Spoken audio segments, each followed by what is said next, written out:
আসসালামু আলাইকুম, welcome to Setara mini kitchen. আজকে আমি আপনাদের সাথে দুই রকমের চায়ের রেসিপি শেয়ার করছি। আমরা সবাই চা তৈরি করে থাকি, তবে আজকে আমি আমার মতো করে আপনাদের সাথে শেয়ার করছি। দুধ চা আর রং চা একসঙ্গেই আপনাদেরকে করে দেখাবো। আপনারা চাইলে যে কোনো একটা বানিয়ে খেতে পারেন। আশা করছি আজকের এই সিম্পল রেসিপিটি সবার কাছে অনেক ভালো লাগবে। প্রথমে আমি দুধ চা তৈরি করব। এর জন্য এখানে আমি নিয়েছি হাফ কাপ গুঁড়া দুধ দিয়েই এই চাটা করব।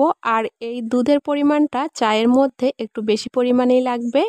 আর যেটুকু পরিমাণে আপনি চা তৈরি করবেন সেই পরিমাণেই এখানে পানি দিয়ে দিব। এখানে আমি 4 কাপ পানি দিয়েছি, গরম পানি না, এখানে আমি নর্মাল পানি দিয়েছি। এখন এগুলো পাউডার মিল্কের সঙ্গে ভালো করে মিশিয়ে নিব। মিশিয়ে নেওয়ার পরেই এখন চুলাটা অন করে দিয়ে এর মধ্যে দিয়ে দিলাম একটা তেজপাতা, আর এখানে কিছু গরম মশলা নিয়েছি, এক টুকরা দারুচিনি, 2টা সবুজ এলাচ আর হচ্ছে 2টা লং। আপনারা চাইলে এর সঙ্গে অল্প করে আদাও অ্যাড করতে পারেন, তবে এখানে আমি আদাটা দিচ্ছি না।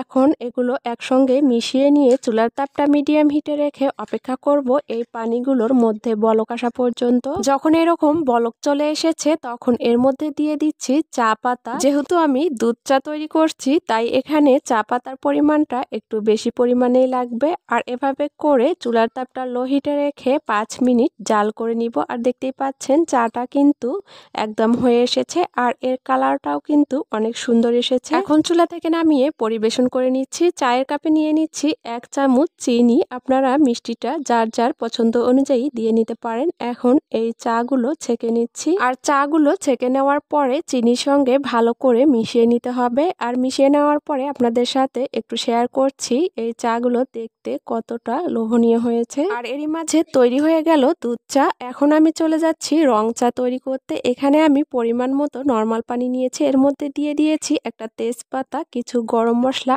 আর হচ্ছে আদা। এখন অপেক্ষা করব পানিগুলো ফুটে যাওয়া পর্যন্ত।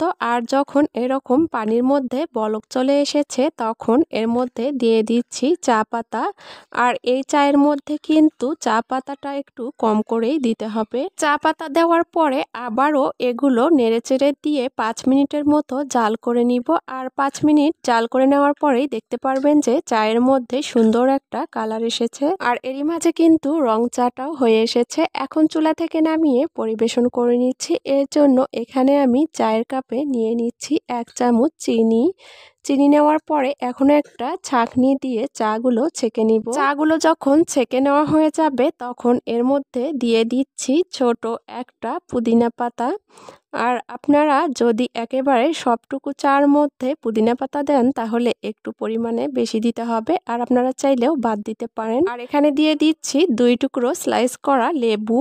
লেবুটা দিলে কিন্তু চাটা খেতে আরো বেশি টেস্টি লাগে। আর এখন সবকিছুর সাথে ভালো করে মিশিয়ে নিলেই তৈরি হয়ে যাবে রং চা। রেসিপিটি সিম্পল হলেও কিন্তু আপনাদেরকে সহজভাবে করে দেখানোর চেষ্টা করেছি। আশা করছি আজকের এই সহজ রেসিপিটি সবার কাছে অনেক ভালো লেগেছে। আজ এখানে বিদায় নিচ্ছি। সবাই ভালো থাকবেন, সুস্থ থাকবেন। আল্লাহ হাফেজ।